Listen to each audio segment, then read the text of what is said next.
ഒരു കാര്യം കൂടെ പറഞ്ഞ് ഞാൻ അവസാനിപ്പിക്കുകയാണ്.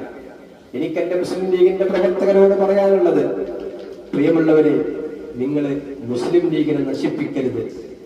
മുസ്ലിം ലീഗിന്റെ ഉള്ളിൽ നിന്നുകൊണ്ട് നിങ്ങൾ മുസ്ലിം ലീഗിനെ നശിപ്പിക്കരുത്.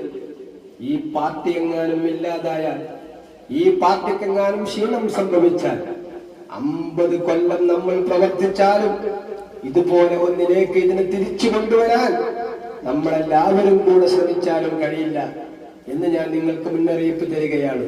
ഒരിക്കലും നിങ്ങൾ പാർട്ടിക്കുള്ളിൽ നിന്നോ പാർട്ടിക്ക് വെളിയിൽ നിന്നോ ഇന്ത്യൻ യൂണിയൻ മുസ്ലിം ലീഗിനെ നിങ്ങൾ തകർക്കാൻ ശ്രമിക്കരുത്. പ്രിയമുള്ളവരെ, മുസ്ലിം ലീഗിന്റെ വില അറിയണമെങ്കിൽ അങ്ങ് ബീഹാറിലേക്ക് നമ്മൾ നോക്കണം, അങ്ങ് ഉത്തർപ്രദേശിലേക്ക് നമ്മൾ നോക്കണം, അങ്ങ് മറ്റ് എല്ലാ സ്റ്റേറ്റുകളിലേക്കും നമുക്ക് നോക്കണം. എന്തേ അവിടെ മുസ്ലിങ്ങളില്ലാഞ്ഞിട്ടാണോ? ന്യൂനപക്ഷമില്ലാഞ്ഞിട്ടാണോ? പക്ഷേ അവിടെ ഇല്ലാത്തതൊന്നുണ്ട്. ഇന്ത്യൻ യൂണിയൻ മുസ്ലിം ലീഗിന് കേരളത്തിലുള്ള പോലെ ഒരു ശക്തി അവിടെ ഇല്ലാത്തതിന്റെ കാരണമാണ്. ഒരു കഥ കൂടെ പറഞ്ഞ്, ഒരു ഉദാഹരണം കൂടെ പറഞ്ഞ് ഞാൻ അവസാനിപ്പിക്കുകയാണ്. പ്രിയമുള്ളവരെ, ഒരു മുന്തിരി കച്ചവടക്കാരൻ അവന്റെ അടുക്കലേക്ക് മുന്തിരി വാങ്ങാൻ വന്ന ആൾ ചോദിക്കുകയാണ് ഈ മുന്തിരിയുടെ വില എത്രയാണെന്ന്. ഒരു കൊട്ടയില് കുലയോളയുള്ള മുന്തിരി, ആ മുന്തിരി ഒരു കിലോയിന് 100 രൂപയാണ്.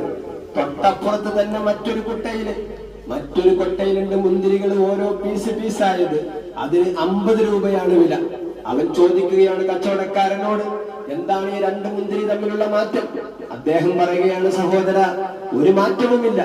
ഒന്ന് കുലയിൽ നിൽക്കുകയാണ്, അതിനാണ് 100 രൂപ. അതേ മുന്തിരി തന്നെയാണ് മറ്റേ കൊട്ടയിലുമുള്ളത്, പക്ഷേ അത് കുലയിൽ നിന്നും വീണുപോയ ഓരോ പീസുകളാണ്. അതിന് കേടില്ല. ഇതേ ടേസ്റ്റാണ്, ഇതേ സാധനമാണ്. പ്രിയമുള്ളവരെ, ഇത് നമുക്കൊരു പാഠമാണ്. കൂടെ നിൽക്കുമ്പോഴേ ശക്തി ഉണ്ടാവും, കൂടെ നിൽക്കുമ്പോഴേ വിലയുണ്ടാവും. അതുകൊണ്ട് എനിക്ക് പ്രിയപ്പെട്ടവരോട് പറയാനുള്ളത്, കൂടെ നിൽക്കണം, ഒന്നിച്ചു നിൽക്കണം. ഒന്നിച്ചു നിൽക്കേണ്ട സമയമാണ്.